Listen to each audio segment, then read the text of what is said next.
എല്ലാവർക്കും നമസ്കാരം. നമ്മുടെ ബീലിംഗ് വാർഡിൽ നമ്മൾ വിജയിച്ച ശ്രീ സുധീർ ഖാൻ അദ്ദേഹത്തിന്റെ സത്യപ്രതിജ്ഞ ചെയ്തതിനു ശേഷം നമുക്ക് ഔദ്യോഗിക കൗൺസിൽ യോഗം ആരംഭിക്കാം. ശ്രീ സുധീർ ഖാൻ ക്ഷണിക്കുന്നു.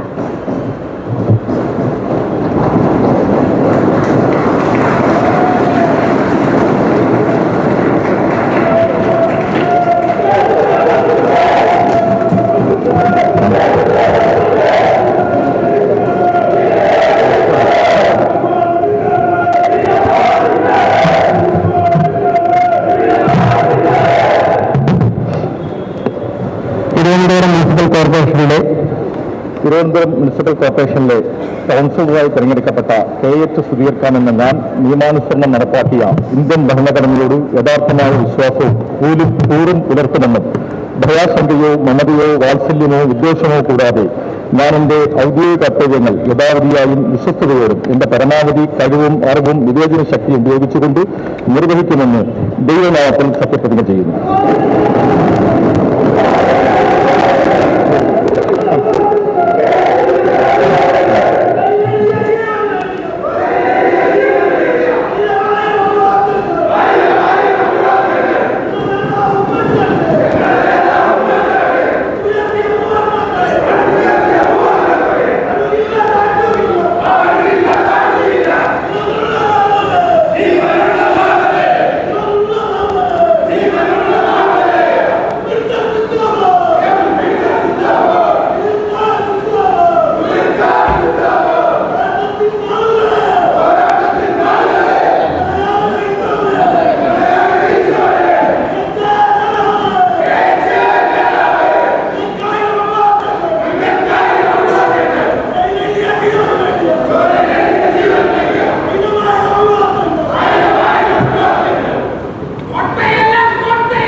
വിട്ടുപിരിഞ്ഞ പ്രമുഖ വ്യക്തിത്വങ്ങളുടെ അനുശോചന പ്രമാണങ്ങൾ മുൻ വാർഡ് കൗൺസിലറും സഹപ്രവർത്തകനുമായ GR സുനി ഓർമ്മയായി. ഇക്കാലയളവിൽ സജീവ സാന്നിധ്യമായി നിങ്ങളോടൊപ്പം ഉണ്ടായിരുന്ന സഹപ്രവർത്തകരുടെ ഒരു വേറുപാട് അഗാധമായ ദുഃഖമാണ് നമ്മൾ ഉണ്ടാക്കിയിട്ടുള്ളത്. കുടുംബത്തിന്റെയും ബന്ധുമിത്രാദികളുടെയും ദുഃഖത്തിൽ പങ്കുചേരുന്നതോടൊപ്പം സഹപ്രവർത്തകരുടെ വിയോഗത്തിലുള്ള അഗാധമായ ദുഃഖം രേഖപ്പെടുത്തുന്നു. മലയാളിയെ ഒരേ സമയം ചിരിപ്പിക്കുകയും ചിന്തിപ്പിക്കുകയും ചെയ്ത നടനും തിരക്കഥാകൃത്തും സംവിധായകനുമായിരുന്ന ശ്രീനിവാസൻ ഓർമ്മയായി. സാമൂഹ്യ പ്രസക്തിയുള്ള മികച്ച ചിത്രത്തിനുള്ള ദേശീയ പുരസ്കാരവും മികച്ച ചിത്രത്തിനുള്ള സംസ്ഥാന പുരസ്കാരവും അദ്ദേഹത്തിന് ലഭിച്ചിട്ടുണ്ട്. അദ്ദേഹത്തിന്റെ ഓർമ്മകൾക്ക് മുമ്പിൽ അനുശോചനം രേഖപ്പെടുത്തുന്നു. ആയുഷ് മുഴുവനും പ്രകൃതിക്കൊപ്പം ജീവിച്ച് പരിസ്ഥിതിയെ സംരക്ഷിച്ച വിഖ്യാത ശാസ്ത്രജ്ഞൻ മാധവ് ഗാഡ്ഗിൽ ഓർമ്മയായി. രാജ്യത്തെ പ്രമുഖ പരിസ്ഥിതി ശാസ്ത്രജ്ഞനായിരുന്ന ഗാഡ്ഗിൽ പശ്ചിമഘട്ടത്തിലെ പരിസ്ഥിതിയെക്കുറിച്ച് പഠിക്കാൻ കേന്ദ്ര സർക്കാർ നിയോഗിച്ച പശ്ചിമഘട്ട പരിസ്ഥിതി വിദഗ്ധ സമിതിയുടെ അധ്യക്ഷനെന്ന നിലയ്ക്കാണ് മലയാളികൾക്ക് സുപരിചിതനായത്. പ്രകൃതിയെയും ജീവജാലങ്ങളെയും ചേർത്ത് പിടിക്കുന്ന എളിമയും വിവേകവും നിറഞ്ഞ സുസ്ഥിര വികസന മാതൃകയാണ് ഗാഡ്ഗിൽ മുന്നോട്ട് വെച്ചത്. പത്മഭൂഷൺ എന്നിവ നൽകി രാജ്യം അദ്ദേഹത്തെ ആദരിച്ചിട്ടുണ്ട്. പരിസ്ഥിതി മേഖലയിലെ പ്രവർത്തനങ്ങൾക്ക് UN പരമോന്നത പുരസ്കാരമായ ചാമ്പ്യൻസ് ഓഫ് ദ എർത്ത് അദ്ദേഹത്തിന് ലഭിച്ചു. മുൻ മന്ത്രിയും മുസ്ലിം ലീഗ് സംസ്ഥാന വൈസ് പ്രസിഡന്റുമായ ഇബ്രാഹിമായി വ്യവസായ മന്ത്രി, പൊതുമരാമത്ത് മന്ത്രി എന്നീ നിലയിൽ പ്രവർത്തിച്ചിട്ടുണ്ട്. ലോക്സഭാ സ്പീക്കറും കേന്ദ്ര ആഭ്യന്തരമന്ത്രിയുമായിരുന്ന മുതിർന്ന കോൺഗ്രസ് നേതാവ് ശിവരാജ് പാട്ടീൽ, മുൻ റെയിൽവേ സഹമന്ത്രിയും ഇന്ത്യൻ ഒളിമ്പിക്സ് അസോസിയേഷൻ മുൻ പ്രസിഡന്റും മുതിർന്ന കോൺഗ്രസ് നേതാവുമായിരുന്ന സുധീർ കൽമാടി, മുൻ MLA PM മാത്യു, മുൻ MLA KK നാരായണൻ, ബംഗ്ലാദേശിന്റെ ആദ്യ വനിതാ പ്രധാനമന്ത്രി, ബംഗ്ലാദേശ് നാഷണലിസ്റ്റ് പാർട്ടി അധ്യക്ഷനായ ബീഗം ഖാലിദാസിയ, നൂർ ഇസ്ലാം യൂണിവേഴ്സിറ്റിയുടെ ചെയർമാനായ ശ്രീ മജീദ് ഖാൻ, പ്രകൃതി ദുരന്തങ്ങളിൽ മരണമടഞ്ഞവർ, കൂടാതെ ഇക്കാലയളവിൽ നിന്ന് വിട്ടുപിരിഞ്ഞ രാഷ്ട്രീയ, സാമൂഹ്യ, സാംസ്കാരിക രംഗങ്ങളിലെ വ്യക്തിത്വങ്ങൾ എന്നിവർക്കും ഈ സഭ അനുശോചനം രേഖപ്പെടുത്തുന്നു.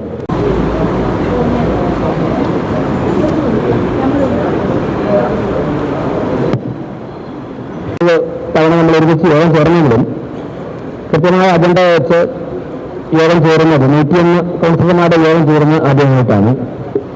തീർച്ചയായിട്ടും വരാൻ പോകുന്ന 5 വർഷം തിരുവനന്തപുരം മാത്രമല്ല നമ്മുടെ സംസ്ഥാനവും രാജ്യവും തിരുവനന്തപുരത്തെ സ്നേഹിക്കുന്ന ലോകത്തിന്റെ വിവിധ ഭാഗങ്ങളിലുള്ള ജനങ്ങളും വളരെ പ്രതീക്ഷയോടെ ഉറ്റുനോക്കുന്ന ജനപ്രതിനിധിയാണ് നമ്മളൊക്കെ തന്നെ.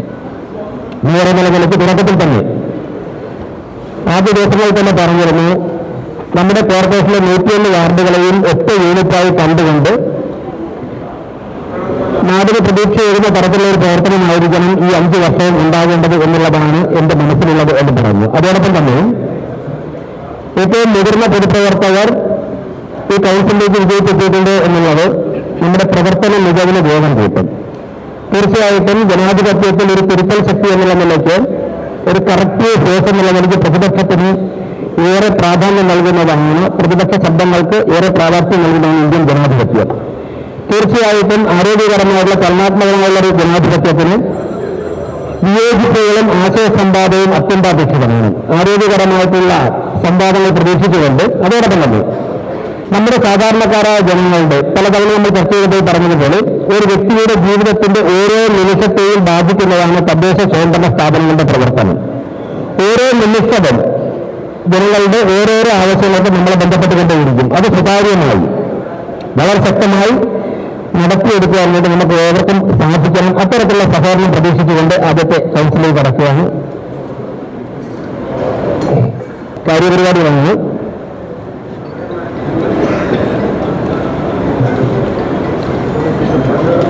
അതിൽ ഔദ്യോഗിക കാര്യങ്ങളിൽ അജണ്ട 1 മുതൽ 6 വരെ കൗൺസിൽ വിഭാഗം വയ്ക്കുകയാണ്.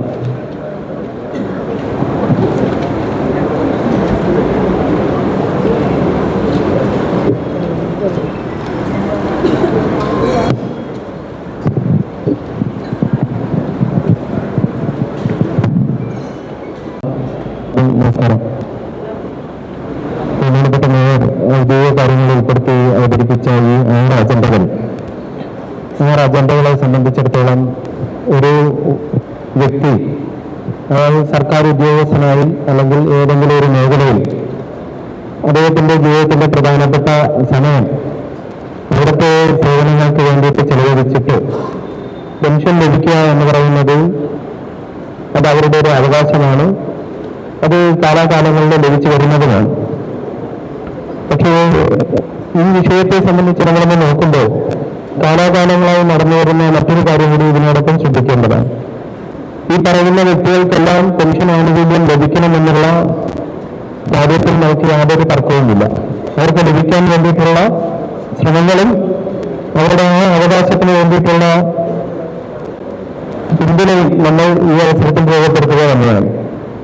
എന്നാൽ നമ്മുടെ നഗരസഭയിൽ ഒരുപക്ഷെ ഒരു ദിവസം പോലും ജോലി ചെയ്യാത്ത വ്യക്തികൾ നമ്മുടെ നഗരസഭയുടെ തനത് ഫണ്ട് ഉൾപ്പെടെ എടുത്തുകൊണ്ട് പെൻഷൻ നൽകേണ്ട സാഹചര്യം ഈ കീഴ്വഴക്കത്തിലൂടെ, ഈ നിർദ്ദേശങ്ങളിലൂടെ അല്ലെങ്കിൽ ഈ പ്രവർത്തനത്തിലൂടെ നമുക്ക് സംജാതമായിരിക്കുകയാണ്. കഴിഞ്ഞ കുറേ കാലങ്ങളായിട്ട് ഇത് നടക്കുകയാണ്. അങ്ങനെ നടക്കുന്ന സമയത്ത് നമ്മുടേതായിട്ടുള്ള വികസന പ്രവർത്തനങ്ങൾക്കുള്ള തുകകൾ പലപ്പോഴും വളരെ വലിയ ശതമാനത്തിൽ നമുക്ക് നഷ്ടപ്പെടുകയും ചെയ്യുകയാണ്. ഇതുമായി ബന്ധപ്പെട്ട് ശ്രദ്ധിച്ച സമയത്ത് കഴിഞ്ഞ ഒരു 5 സാമ്പത്തിക വർഷത്തെ കണക്കെടുക്കുമ്പോൾ നമ്മൾ പ്രതിമാസ പെൻഷനും പെൻഷൻ ആനുകൂല്യങ്ങൾക്കുമായി ചെലവഴിച്ച തുക, തിരുവനന്തപുരം നഗരസഭ മാത്രം ചെലവഴിച്ച തുക 154 കോടി ചില്ലാനം രൂപയാണ്. 154 കോടി 55 ലക്ഷത്തിൽ ചില്ലാനം രൂപയാണ്. അതിൽ നമുക്ക് കുറച്ച് ജനറൽ പർപ്പസ് ഗ്രാൻഡായിട്ട് നമുക്ക് ലഭിച്ചിട്ടുണ്ട്. പക്ഷെ തനത് ഫണ്ടിൽ നമ്മൾ ഏകദേശം 980 കോടി രൂപ കഴിഞ്ഞ 5 വർഷത്തിനിടയിൽ, കഴിഞ്ഞ 5 സാമ്പത്തിക വർഷത്തിനിടയിൽ നമ്മൾ ഇങ്ങനെയുള്ള പ്രതിമാസ പെൻഷനും പെൻഷൻ ആനുകൂല്യങ്ങൾക്കുമായിട്ട് നമ്മൾ ചെലവഴിക്കേണ്ടി വന്നിരിക്കുകയാണ്. അപ്പോൾ ഇവരുടെ പെൻഷൻ ആനുകൂല്യങ്ങൾ കോൺട്രിബ്യൂട്ടറി പെൻഷൻ മുഖാന്തരം സർക്കാരിലേക്ക് കിട്ടുന്നുണ്ട്.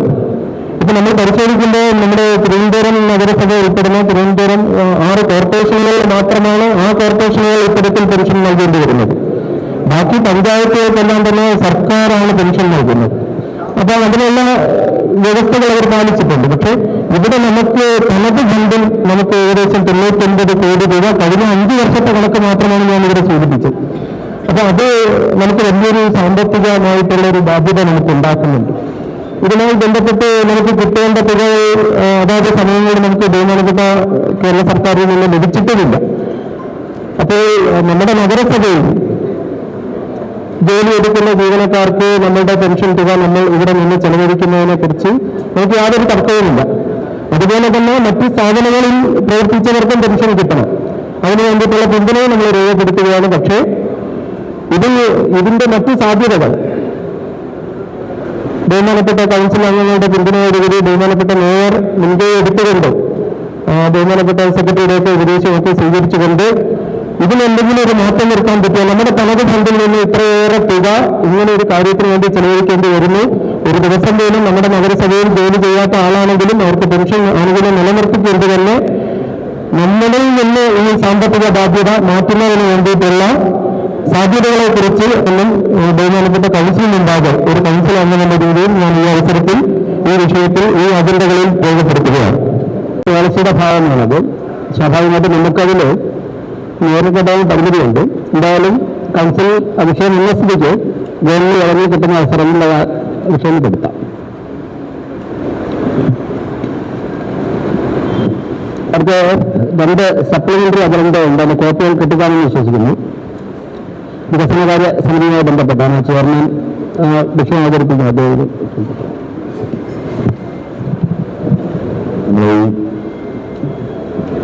കൗൺസില് അതിന്റെ അജണ്ടയിലേക്ക് പോകുമ്പോൾ ബഹുമാനപ്പെട്ട മേയർക്കറിയാമല്ലോ, ബഹുമാനപ്പെട്ട ഹൈക്കോടതി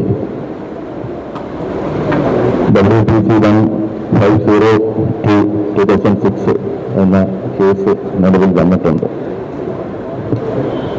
ആ കേസ് നിലവിലായിട്ട് അതിന്റെ ഉത്തരവിനകത്ത് പറയുന്നുണ്ട്, സത്യപ്രതിജ്ഞയെ സംബന്ധിച്ച് 4 മുതൽ 23 പേര് വരെയുള്ള കൗൺസിലർമാരുടെ കാര്യം will be subject to the result of the petition എന്നുള്ളത് പറയുന്നുണ്ട്. അതിന്റെ അടിസ്ഥാനത്തിൽ ബഹുമാനപ്പെട്ട ഹൈക്കോടതി എല്ലാവർക്കും നോട്ടീസും അയച്ചിട്ടുണ്ട് എന്നുള്ളതാണ്. അപ്പോ നിലവിൽ നമ്മുടെ നിയമത്തിനകത്ത് ഒരു ചോദ്യചിഹ്നമാണ്. കോടതിയുടെ ഹർജിയിൽ നോട്ടീസ് ഹൈക്കോടതി ഇഷ്യൂ ചെയ്തിട്ടുണ്ട്. അപ്പൊ അങ്ങനെ വരുമ്പോൾ കൗൺസിലർക്ക് ഒരു കാരണവശാലും ഈ കൗൺസിൽ യോഗത്തിനകത്ത് 20 പേർക്കും പങ്കെടുക്കാൻ വേണ്ടിയിട്ട് പാടുള്ളതല്ല. രണ്ടാമത്തെ കാര്യം, ഇത് ഹൈക്കോടതി സ്വീകരിച്ച വിഷയമാണ്. ഈ ഹൈക്കോടതിയിൽ സ്വീകരിച്ച വിഷയമായതുകൊണ്ട് തന്നെ ഈ കൗൺസിലിനകത്ത് അവരെ ഇരുത്തിക്കൊണ്ട് ഏത് തീരുമാനം എടുത്താലും അത് അസാധാരണം എന്നുള്ള കാര്യത്തിനകത്ത് യാതൊരു വിധ സംശയവും ഇല്ല എന്നുള്ളതാണ്. അത് ക്ലിയർ ആഗ്രഹമാണ് ആ കാര്യത്തിനകത്ത് പറയുന്നത്. എടുക്കുന്ന തീരുമാനങ്ങൾ അത് യാതൊരു വിവരമില്ലാത്ത രൂപത്തിലേക്ക് മാറാൻ വേണ്ടിയിട്ട് പോകുകയാണ്. ചട്ടവിരുദ്ധമായിട്ടുള്ള ഒരു കാര്യമാണ് അത്. ഞാൻ ഇതിനകത്ത് പോയിന്റ് ഓഫ് സൈഡിൽ കൂടി നിങ്ങളുടെ ശ്രദ്ധയിൽപ്പെടുത്തുകയാണ്. 20 ആളുകളെ മാറ്റി നിർത്തണം. അതല്ലാതെ ഈ കേസിന്റെ പെറ്റീഷണർ എന്ന് പറയുന്നത് ഞാനാണ്. ഇതല്ലാതെ ഈ പറയുന്ന കൗൺസിലിനകത്ത് 20 പേരിൽ വെച്ചുകൊണ്ട് ഈ മീറ്റിംഗ് നടത്താൻ പോയാൽ I stand protest and objection may be recorded.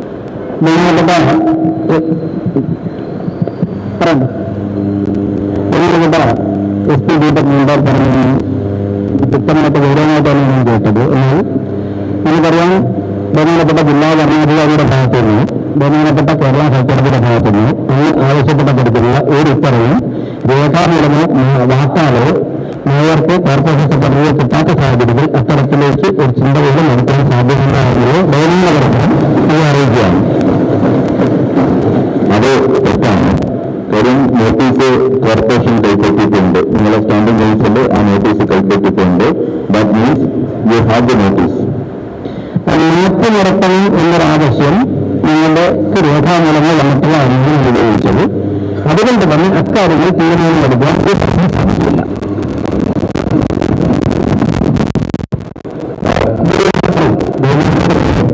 ഇപ്പോൾ സീരിയസ് ആയിട്ടൊരു കാര്യമാണ് സൂചിപ്പിച്ചതെന്നാണ് പറയുന്നതെങ്കിൽ ആ സ്റ്റാൻഡിംഗ് കൗൺസിലിനെ ആരാണ് ചുമതലപ്പെടുത്തിയത് ഈ നോട്ടീസ് കൈപ്പറ്റാൻ? ഇങ്ങനെ തിരുവനന്തപുരം നഗരസഭയുടെ സെക്രട്ടറിക്ക് മുമ്പാകെ വരുന്ന കാര്യങ്ങളിൽ അല്ലെങ്കിൽ ഔദ്യോഗികമായിട്ട് വരുന്ന കാര്യങ്ങളിൽ ഇടപെടാൻ വേണ്ടിയിട്ടാണ് നഗരസഭ സ്റ്റാൻഡിംഗ് കൗൺസിൽ ഉള്ളത്. അല്ലാതെ സ്വന്തം ഇഷ്ടപ്രകാരം എവിടെയെങ്കിലും പോയി നോട്ടീസ് കൈപ്പറ്റിയിട്ടുണ്ടെങ്കിൽ അദ്ദേഹത്തിനെതിരെ കൃത്യമായ നടപടി എടുക്കാൻ ഈ കൗൺസിൽ ശുപാർശ ചെയ്യും. കാരണം ഇത്തരത്തിലുള്ള പ്രവണതകളല്ല ചെയ്യേണ്ടത്, ഇത്തരത്തിലുള്ള പ്രവണതകളല്ല നമ്മുടെ മുമ്പാകെ വേണ്ടത്. കൃത്യമായി നഗരസഭാ സെക്രട്ടറിക്ക് അല്ലെങ്കിൽ അംഗങ്ങൾക്ക് നോട്ടീസ് കോടതി അയച്ചിട്ടുണ്ടെങ്കിൽ അത് കൽപ്പിക്കേണ്ടത് അവരാണ്.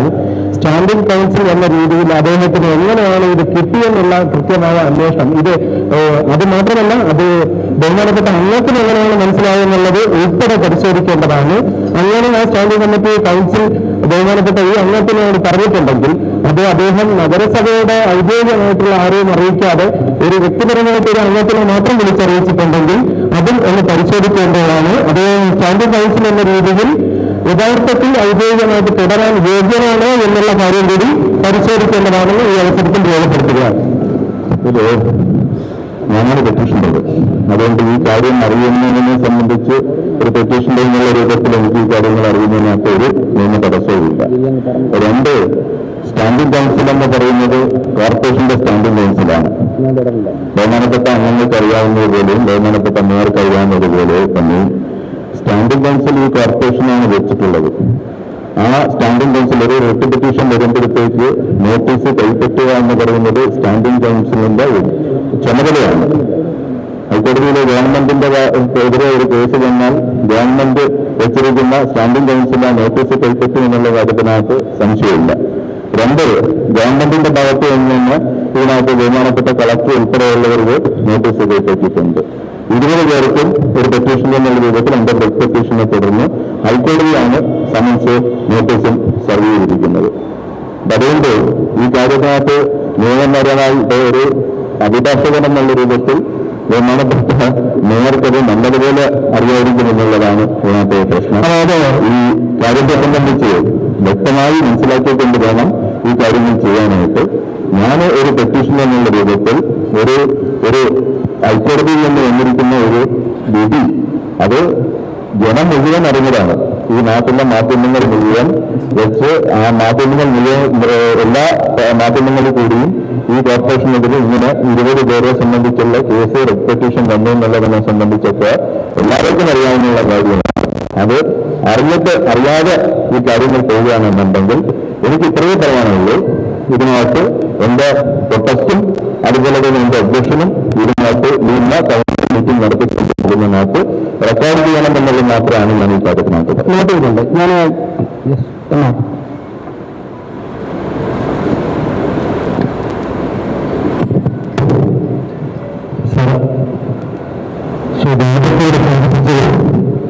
ഒരു കോടതിയിലെ ഒരു റിട്ട് ഫയൽ ചെയ്താൽ അതിന്റെ വിധിയിൽ ദീപക്ക് തന്നെ പ്രഖ്യാപിക്കുകയാണോ എന്ന് ഇത് സംശയിക്കേണ്ടിയിരിക്കുകയാണ്. ഒരു റിട്ട് ഫയൽ ചെയ്ത് അതിന്റെ അംഗങ്ങൾക്ക് നോട്ടീസ് ഞാനിതുവരെ ലഭിച്ചിട്ടില്ല. സ്റ്റാൻഡിംഗ് കൗൺസില് ഒരു നോട്ടീസ് ലഭിച്ചു എന്ന് പറഞ്ഞിട്ട് മറ്റുള്ളവരെല്ലാം അതേപോലെയാണ് എന്ന് വിചാരിക്കുന്ന വളരെ ചിന്തിക്കേണ്ടിയിരിക്കുന്നു എന്നാണ് എനിക്ക് അനിവാര്യമായിട്ട് അങ്ങോട്ട് സൂചിപ്പിക്കാം. ഒരു കേസ് ഒരാളിന് ഏത് വ്യക്തിക്കും ഹൈക്കോടതിയിലും സുപ്രീം കോടതിയിലും ജില്ലാ കോടതിയിലും ഒക്കെ ഏത് വിഷയത്തെ സംബന്ധിച്ചും കൊടുക്കാം. കോടതിയുടെ വിധി വരട്ടെ അല്ലെങ്കിൽ കോടതിയുടെ ഒരു ഡയറക്ഷൻ എന്ന രീതിയിൽ സത്യപ്രതിജ്ഞ ചെയ്തത് ശരിയല്ല എങ്കിൽ മറ്റൊരു സത്യപ്രതിജ്ഞ കൂടി ചെയ്യണം. അല്ലാതെ ഇവരാരെയും തൂക്കിക്കൊല്ലാനായിട്ട് ഇരിക്കാൻ ഇവിടെ നിയമമില്ല എന്ന ശരീരത്തെ മനസ്സിലാക്കുന്നു. ആദ്യത്തെ കൗൺസിൽ യോഗത്തിൽ തന്നെ ഇത്തരം കാര്യങ്ങൾ വളരെ ഒരു ഫയൽ നോക്കട്ടെ. കോടതി എന്താ പറയുന്നത് നമുക്ക് നോക്കാം. വളരെ ചില കാര്യങ്ങളെ സ്പർശിച്ചുകൊണ്ട് അത്തരത്തിലുള്ള നമുക്ക് ഇന്നുവരെ നഗരസഭയുടെ ചരിത്രത്തിലില്ലാത്ത ഇതുപോലുള്ള ചരിത്രങ്ങൾ ഇതിനു മുമ്പ് ഉണ്ടായിട്ടുണ്ട്. അപ്പോൾ ഇതൊക്കെ പല ആളുകളും കേസുമായി ബന്ധപ്പെട്ടിട്ട് കേരളത്തിലെ തദ്ദേശ സ്വയംഭരണ സ്ഥാപനത്തിലൊക്കെ നിരവധി കേസുകളുമായിട്ട് പലരും പോയിട്ടുണ്ട്.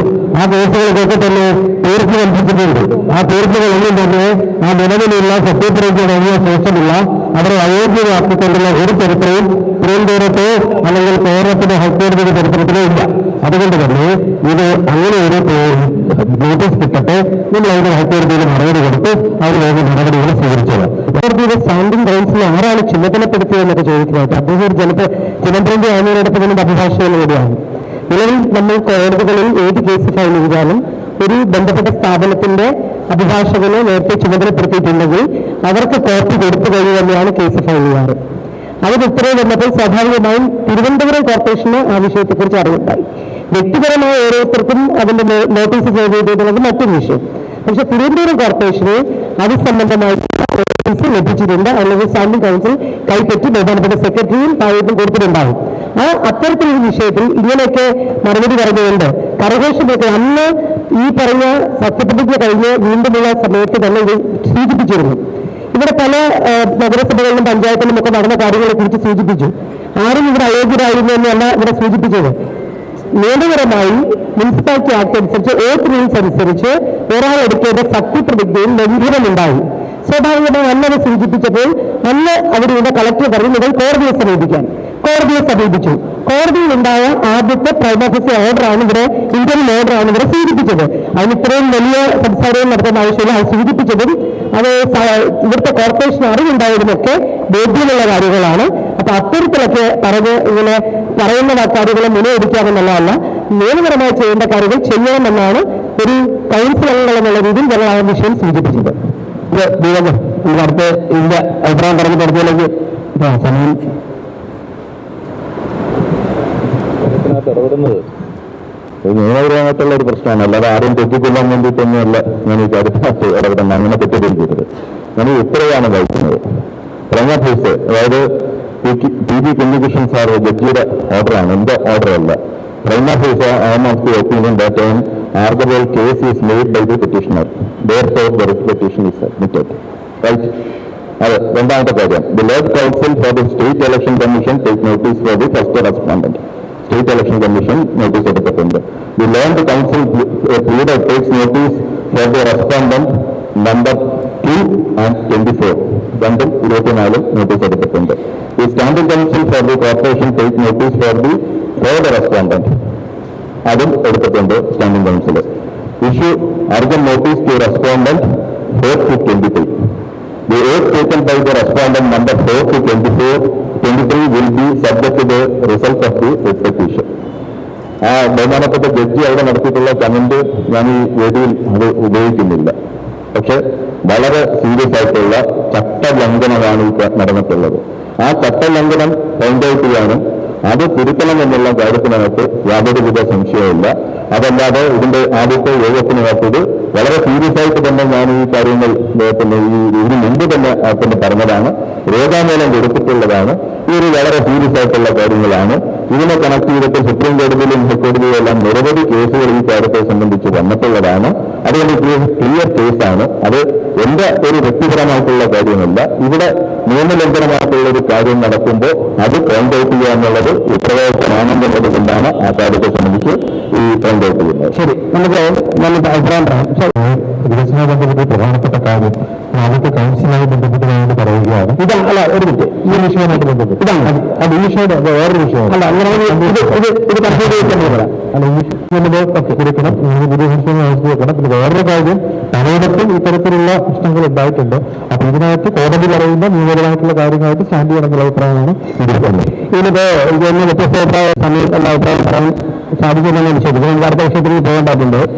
ഒരു പ്രശ്നം ഇരിക്കുന്ന ഉന്നയിച്ച ബഹുമാനപ്പെട്ട ദീപക്, രാജീവ്കുമാർ, ഗിരിയന്മാർ ഉൾപ്പെടെ മേയർ ഉൾപ്പെടെയുള്ളവർ തന്നെ അഭിഭാഷകരാണ്. ഒരുമിച്ച് തന്നെ ഒരുപാട് വർഷം നിയമപരമായ കാര്യങ്ങളിൽ കോടതി പോയി കൈകാര്യം ചെയ്തിട്ടുള്ളവരാണ്. ഒരു പെറ്റീഷൻ ഫയൽ ചെയ്ത് ഒരു നോട്ടീസ് ഇഷ്യൂ ചെയ്ത് ഒരു കമന്ററി ജഡ്ജി പറഞ്ഞു എന്ന് പറഞ്ഞിട്ട് ഒരാളിനെയും ശിക്ഷ വിധിക്കുന്നതായിട്ടുള്ള ഒരു ശൈലിയില്ല. അത്തരത്തിൽ ഏതെങ്കിലും ഒരു ഉത്തരവ് കോർപ്പറേഷന് ലഭിക്കുകയാണെന്നുണ്ടെങ്കിൽ തീർച്ചയായിട്ടും അടുത്ത നിമിഷം മുതൽ അതിന് നടപടി സ്വീകരിക്കും. അങ്ങനെ ഒരു ഉത്തരവ് ലഭിച്ചിട്ടില്ലാത്ത സാഹചര്യത്തിൽ ചെയ്യാൻ സാധിക്കില്ല. മറ്റൊന്ന്, സംസ്ഥാനം ഭരിക്കുന്ന LDF സർക്കാർ തിരുവനന്തപുരം സംസ്ഥാന തലസ്ഥാനത്ത് നിയോഗിച്ച ജില്ലാ കളക്ടർ ആയിട്ടുള്ള ഭരണാധികാരിയാണ് ഈ കൗൺസിലർമാർ അംഗീകരിച്ചിട്ടുള്ളത്. അതുകൊണ്ട് തന്നെ അതിന് മറിച്ചൊരു ഉത്തരവുണ്ടാകുന്നവരെ ഇവരെ കൗൺസിലിൽ നന്നായിട്ട് കൺസിഡർ ചെയ്യുന്നതിന് ഒരു കൗൺസിലർമാരാണ്. കൺസിഡർ ചെയ്ത് മാത്രമേ മുന്നോട്ട് പോകാൻ വേണ്ടി കോർപ്പറേഷന് സാധിക്കുകയുള്ളൂ എന്നുള്ളത് പറഞ്ഞിട്ട് അടുത്ത വിഷയത്തിലേക്ക് കടക്കുകയാണ്. ആദ്യത്തെ 6 അജണ്ടകൾ, ഗുരുമാരുടെ പരാമർശം നടത്തിയ 6 അജണ്ടകൾ അംഗീകരിച്ചായിട്ട് പ്രഖ്യാപിക്കുകയാണ്. ആ അജണ്ടയിൽ പാസ്സാക്കിയിരിക്കുന്നു. അടുത്ത വിഷയത്തിൽ ദീപക് അത് മനസ്സിലുണ്ടാവുമല്ലോ, നിങ്ങളുടെ ഉദ്ദേശം മനസ്സിലുണ്ടാവും.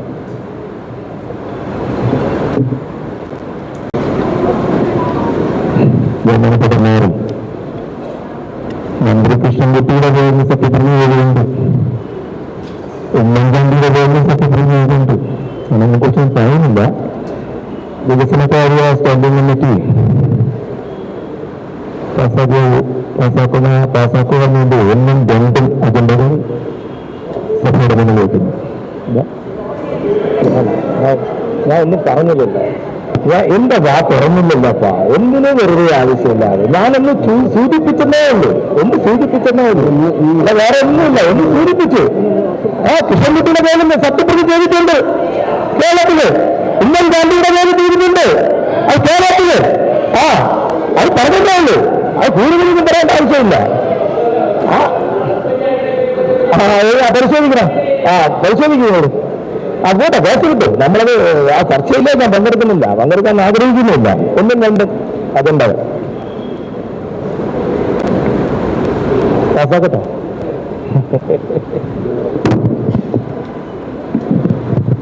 എല്ലാം പ്രസംഗം അജണ്ട വാങ്ങിക്കണ്ടേ? അതുണ്ടായിരുന്നു. തദ്ദേശ സ്വയംഭരണ സ്ഥാപനങ്ങളുടെ വാർഷിക പദ്ധതി തയ്യാറാക്കാനുള്ള മാർഗനിർദ്ദേശങ്ങൾ അംഗീകരിച്ച് സർക്കാർ ഉത്തരവ് നമ്പർ 16/2026 തീയതി 12/1/2026 പ്രകാരമുള്ള ഉത്തരവായിട്ടുണ്ട്.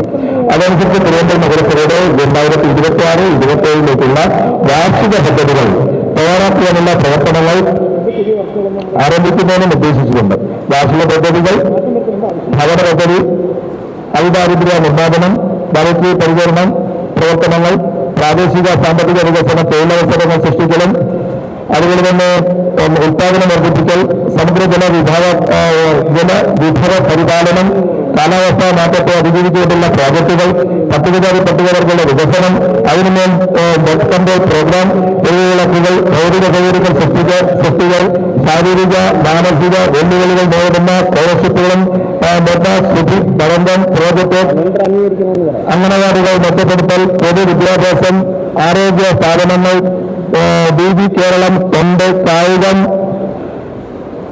പാർക്കുകൾ, ഹാപ്പിനെസ് കേരള, ശുചിത്വ മാലിന്യ സംസ്കരണം തുടങ്ങിയ പദ്ധതികൾ ഏറ്റെടുക്കാൻ നിർദ്ദേശിച്ചിട്ടുണ്ട്. 2025-26 വർഷത്തെ ഫണ്ട് അനുസരിച്ച് 2026-27 വർഷത്തെ പദ്ധതി തയ്യാറാക്കാവുന്നതും സംസ്ഥാന ബഡ്ജറ്റിന് ശേഷം ലഭ്യമാകുന്ന ഫണ്ട് അനുസരിച്ച് പദ്ധതി അന്തിമമാക്കുന്നതിനും സൂചന പ്രകാരം നിർദ്ദേശിച്ചിട്ടുണ്ട്. ആയതിനാൽ സൂചന ഉത്തരവിന്റെ അടിസ്ഥാനത്തിൽ 2026-27 പദ്ധതി രൂപീകരണം കലണ്ടർ അംഗീകരിക്കുന്നതിനും അവസ്ഥാരേഖ പരിഷ്കരിക്കുന്നതിനും ആസൂത്രണ സമിതി വർക്കിംഗ് ഗ്രൂപ്പ് എന്നിവ പുനഃസംഘടിപ്പിക്കുന്നതിനും അനുമതിയായിട്ടുള്ള അജണ്ട അംഗീകരിക്കുന്ന വിഷയം സംബന്ധിച്ച് വികസനകാര്യ സ്റ്റാൻഡിംഗ് കമ്മിറ്റിയുടെ 19/1/2026 തീയതിയിലെ 1-ാം നമ്പർ തീരുമാനപ്രകാരം ബഹുമാനപ്പെട്ട കൗൺസിൽ മുൻപാകെ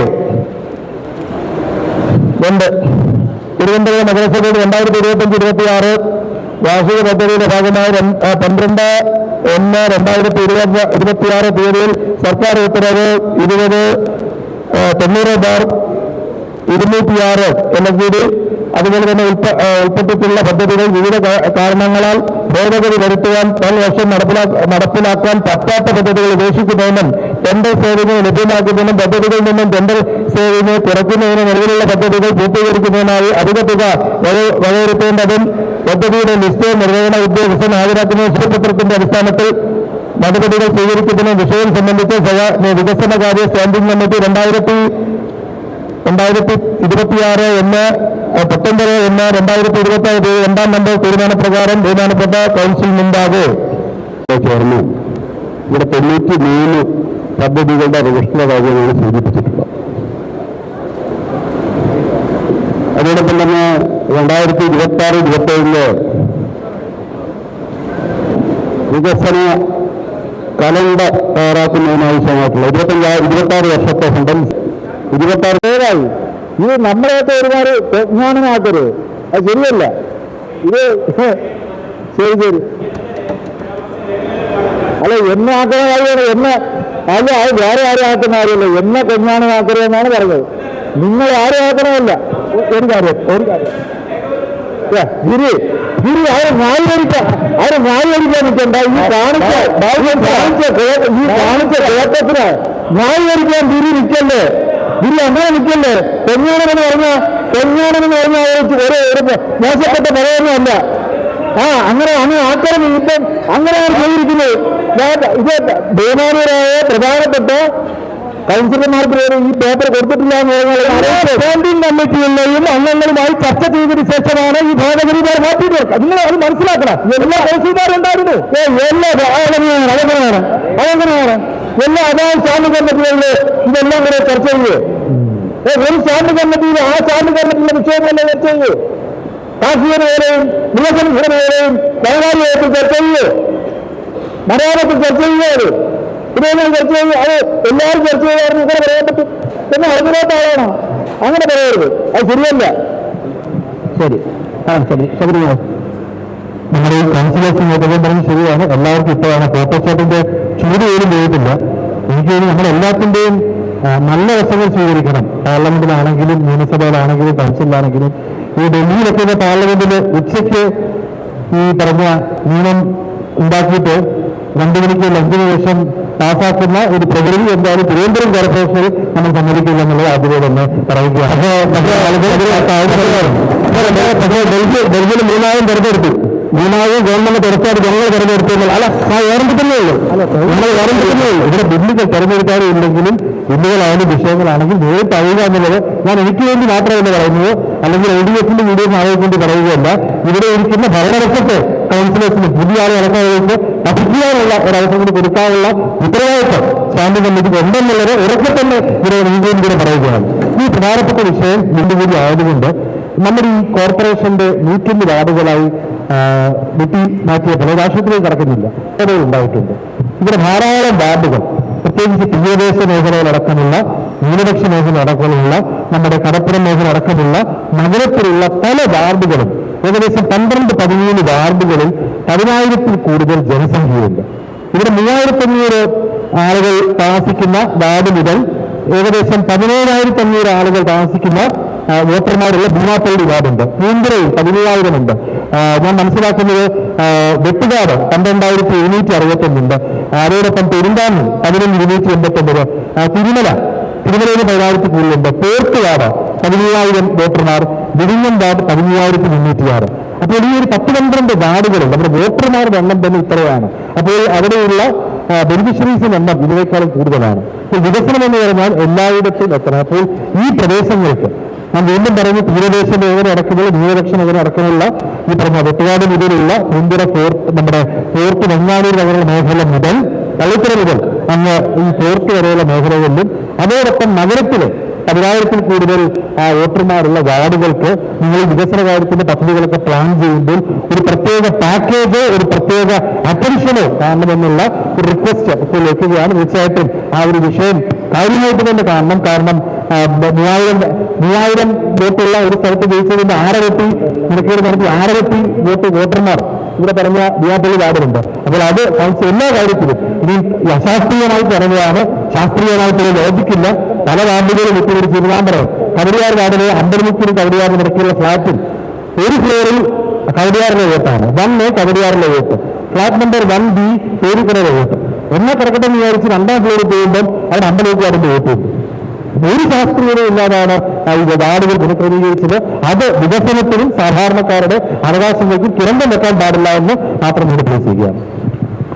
സജി, ഇതിപ്പോ നമ്മുടെ ഈ വിഷയം ചെയർമാനോട് സൂചിപ്പിച്ചത് അത് അംഗങ്ങളുടെ അവകാശമാണ്. പക്ഷേ ഡൽഹിയിലും മറ്റു സ്ഥലങ്ങളിലുമൊക്കെ ഇങ്ങനെ നടക്കുന്നു എന്ന് മെമ്പർ പറഞ്ഞ കാര്യം അറിഞ്ഞു മാറ്റണം. കാരണം ഇന്ത്യയിലൊട്ടാകെ വലിയ വികസന പ്രവർത്തനങ്ങളാണ് നടന്നുകൊണ്ടിരിക്കുന്നതും അതനുസരിച്ച് തിരുവനന്തപുരത്തിന്റെ വികസനത്തിന് വേണ്ടിയിട്ട് എല്ലാ സഹായവും ചെയ്യാൻ വേണ്ടി പ്രധാനമന്ത്രി ഉൾപ്പെടെയുള്ള ആൾക്കാർ ഇന്ന് തിരുവനന്തപുരത്തേക്ക് വരുന്ന ഒരു സാഹചര്യമാണ് ഇപ്പോൾ ഉള്ളത്. ആ ഒരു സാഹചര്യത്തിൽ അങ്ങനെ കുറ്റം പറയുന്നത് ശരിയല്ല എന്നും ഈ നിലപാട് തിരുത്തണമെന്നും എനിക്ക് അഭിപ്രായമുണ്ട്.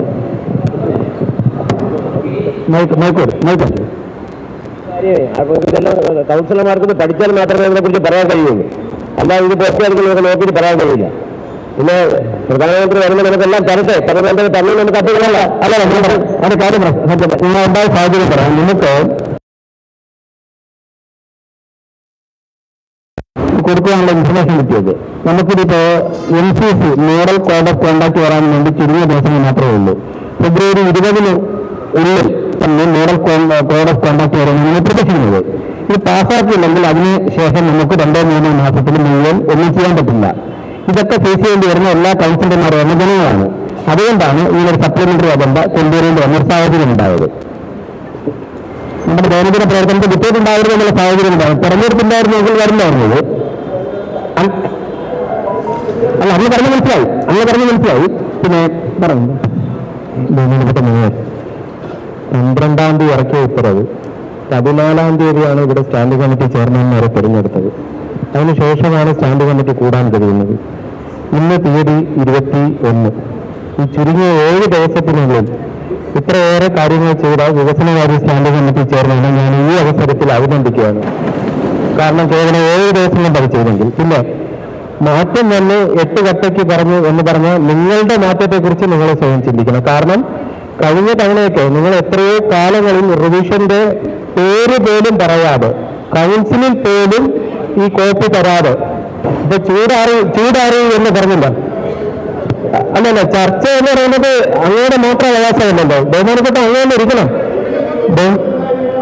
അല്ല, ചെറിയുന്ന ഇങ്ങോട്ട് മാത്രമല്ലല്ലോ, അങ്ങോട്ടും ചെറിച്ചിലുണ്ടാവും. അത് ബഹുമാനപ്പെട്ട മേയർ, ഇത് ചില പാർലമെന്ററി ആയിട്ടുള്ള വാക്കുകളൊക്കെ ഉപയോഗിച്ചുകൊണ്ട് ഈ സഭയെ വെറുതെ തെറ്റിദ്ധരിപ്പിക്കാൻ വേണ്ടിയിട്ട് ശ്രമിക്കുന്നതാണ്. അല്ല, ബഹുമാനപ്പെട്ട അംഗം പറഞ്ഞ അതേ സ്ഥിതിക്ക് ഞാൻ ചോദിക്കുന്നു, കഴിഞ്ഞ ഇത്രയും 10-45 വർഷം നിങ്ങൾ ഇതേ രീതിയിലായിരുന്നു റിവിഷൻ നടത്തിയിരുന്നത്. അന്ന് ന്യായീകരിച്ച് നിങ്ങൾക്ക് അന്ന് ചെയ്തതല്ല ഇന്ന് തെറ്റായിട്ട് തോന്നുന്നെങ്കിൽ ആ വിവേചനം തന്നത് ജനങ്ങളാണെന്ന് ഓർമ്മപ്പെടുത്തുകയാണ്.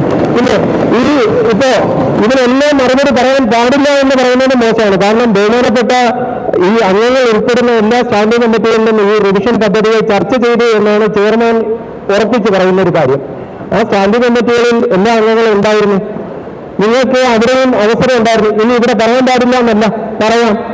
നിങ്ങൾ പറയുന്നതിനൊന്നും കുഴപ്പമില്ല. പക്ഷേ ഇത്രയും കാലം നിങ്ങൾ ചെയ്തുകൊണ്ടിരുന്നതിന് എത്രയോ മെച്ചപ്പെട്ട രീതിയിൽ ഇത് പ്രിന്റ് ചെയ്ത് കയ്യിൽ തന്നെ ഓരോ സ്റ്റാൻഡിംഗ് കമ്മിറ്റിയും ചർച്ച ചെയ്തു. 12-ാം തീയതി തന്നിട്ട് ഈ മാസം 30-ന് മുമ്പായിട്ട് ചെയ്യേണ്ട ഒരു സീരീസ് ആയിട്ട് കലണ്ടർ തരുമ്പോൾ ആദ്യത്തെ കൗൺസിൽ യോഗത്തിൽ തന്നെ അത് വെച്ച് പാസ്സാക്കി ഈ 30-ന് മുമ്പ് റിവിഷൻ പദ്ധതികൾ പാസ്സാക്കണമെന്ന് ഉത്തരവാദിത്വം ഏറ്റെടുത്തുകൊണ്ട് ഈ പദ്ധതികളൊന്നും നഷ്ടപ്പെടരുതെന്നും വാർഡിലെ ജനങ്ങൾക്കും ബുദ്ധിമുട്ടുണ്ടാകരുതെന്നും ഇവിടെ ഇരിക്കുന്ന കൗൺസിൽ അംഗങ്ങൾ ഏറ്റെടുത്ത നിരവധി പദ്ധതികൾ ഉണ്ടെങ്കിൽ അതെല്ലാം നഷ്ടപ്പെടാതെ നോക്കുക എന്നുള്ള ഉത്തരവാദിത്വമാണ് വികസനകാര്യ സ്റ്റാൻഡിംഗ് കമ്മിറ്റി ചെയർമാൻ ഏറ്റെടുത്തത്.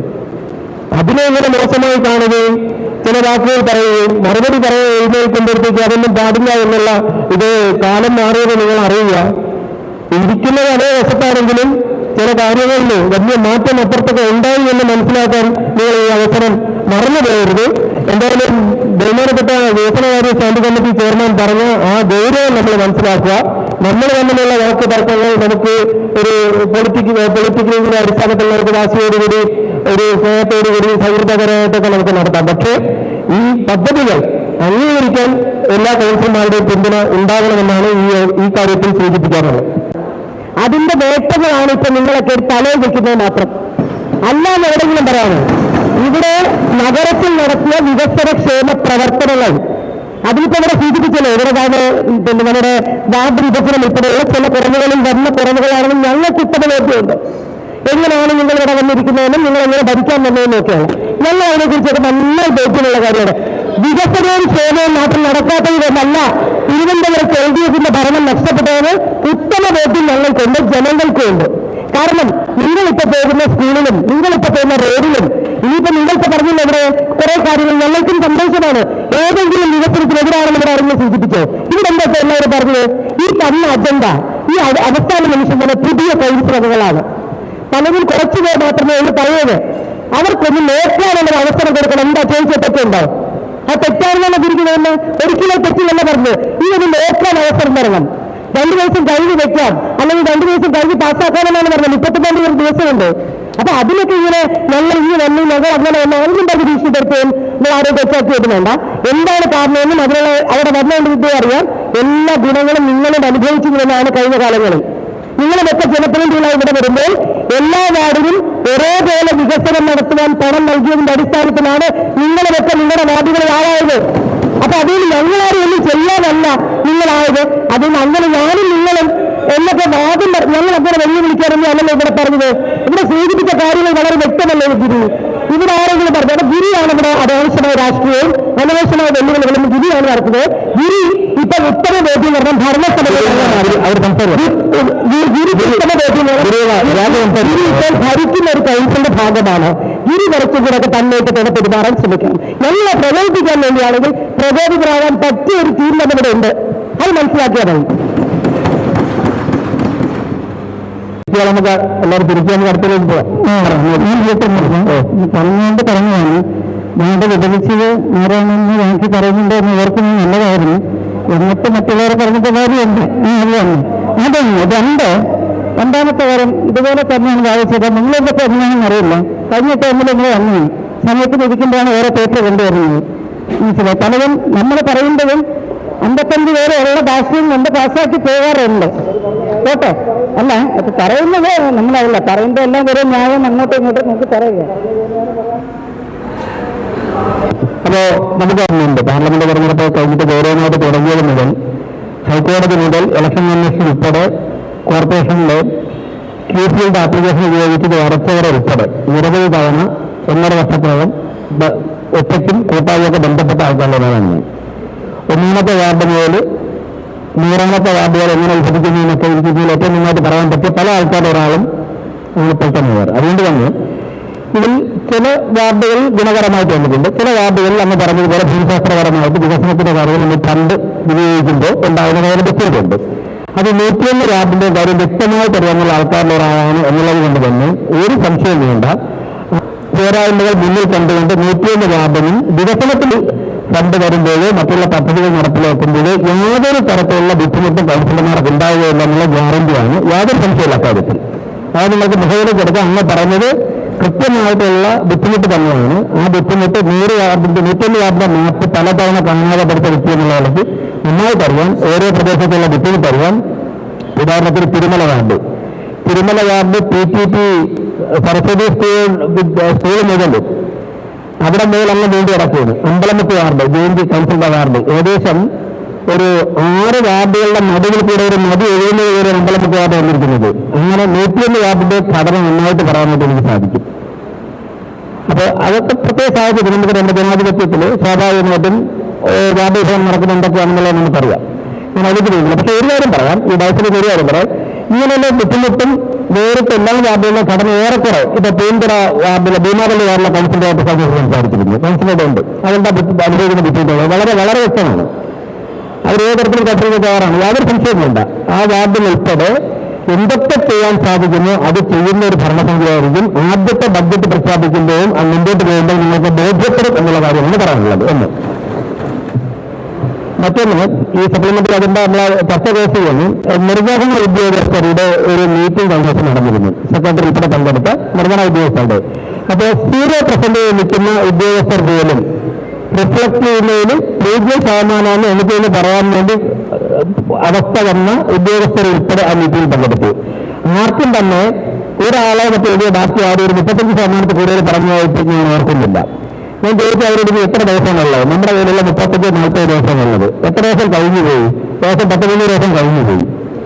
ആ ഒരു സാഹചര്യത്തിലാണ് അജണ്ട അതിന്റെ സർക്കുലേറ്റ് ചെയ്തതിന് ശേഷം കഴിഞ്ഞ ദിവസം നടന്ന യോഗത്തിലാണ് സപ്ലിമെന്ററി അജണ്ട വന്നിട്ടുള്ളത്. ഞാൻ ഉദ്യോഗസ്ഥന്റെ പേരൊന്നും പറയുന്നില്ല. എന്നെക്കാൾ കൂടുതൽ മുൻ മേയറായിരുന്നവർക്കൊക്കെ ഉദ്യോഗസ്ഥന്മാരുടെ പേരൊക്കെ പറഞ്ഞാൽ 1% വർക്ക് റിഫ്ലക്ട് ചെയ്യാത്ത ഉദ്യോഗസ്ഥന്മാരുണ്ട് എന്നാണ് കഴിഞ്ഞ ദിവസം മേയർ നടത്തിയ വിലയിരുത്തലും സംസ്ഥാനത്തിന്റെ വിദ്യാലയ ഡെപ്യൂട്ടിമാരൊക്കെ ഉണ്ടായിരുന്നു. അങ്ങനെയുള്ള ഒരു വേദനാകരമായിട്ടുള്ള ഒരവസ്ഥയിൽ നിന്നുകൊണ്ടാണ് സപ്ലിമെന്ററി അജണ്ട ഞാൻ പറയുമ്പോൾ ഒരു സാഹചര്യം ഉണ്ടായത്. എന്താ നിയമസഭയിലൊക്കെ നടക്കുന്ന പ്രശ്നങ്ങൾ ശ്രദ്ധിക്കുമ്പോൾ ബഹുമാനപ്പെട്ട മുഖ്യമന്ത്രി പരാമർശിക്കുമ്പോൾ കഴിഞ്ഞ നിങ്ങളുടെ മന്ത്രിസഭ എല്ലാ പ്രശ്നങ്ങളുടെ നേരെയാണ് കേട്ടിട്ടുണ്ട്. ഇന്ത്യ രാജ്യത്തുള്ള ബഹുമാനപ്പെട്ട നമ്മുടെ വകുപ്പിന്റെ മന്ത്രി ഉൾപ്പെടെയുള്ള നിങ്ങളുടെ കാലത്ത് ശബരിമലയുടെ പാർട്ടി ഭരിക്കപ്പെട്ടുള്ള ഓരോ വിഷയങ്ങളും പറഞ്ഞുകൊണ്ട് ഇത് പറയാറില്ലേ?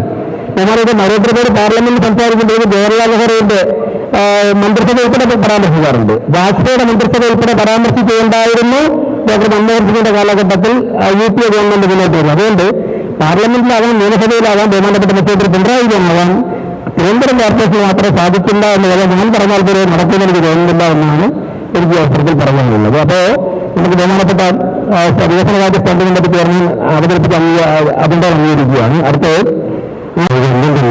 ഈ കൗൺസിൽ അധികാരത്തിന് നല്ല ശേഷമുള്ള അജണ്ടകളല്ല. കഴിഞ്ഞ കൗൺസിലിൽ ഉണ്ടായിരുന്നതാണ്.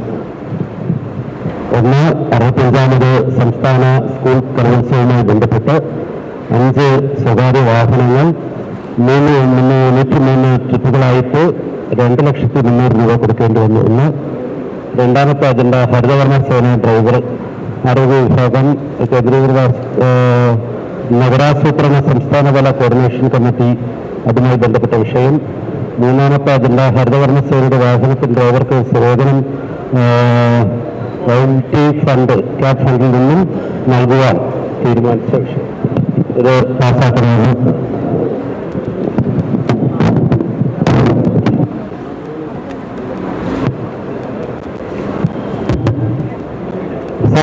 ആരോഗ്യ സ്റ്റാൻഡ് കമ്മിറ്റിയിൽ അംഗമായിട്ടുള്ള ആളാണ് ഞാനിവിടെ പങ്കെടുത്തുകൊണ്ടാണ് ഈ അജണ്ടകൾ അവിടെ അംഗീകരിച്ചത്.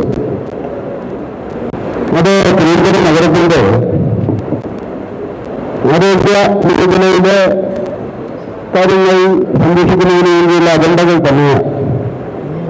അതിൽ ഏറ്റവും പ്രധാനപ്പെട്ടത് നമ്മുടെ മാലിന്യ സംസ്കരണവുമായി ബന്ധപ്പെട്ട് തിരുവനന്തപുരം നഗരസഭ കഴിഞ്ഞ കുറേ നാളുകളായി നടപ്പിലാക്കി വന്നിരുന്ന വിവേകീകരണ മാലിന്യ സംസ്കരണം, അതായത് നമ്മുടെ ഇലക്ട്രിശാല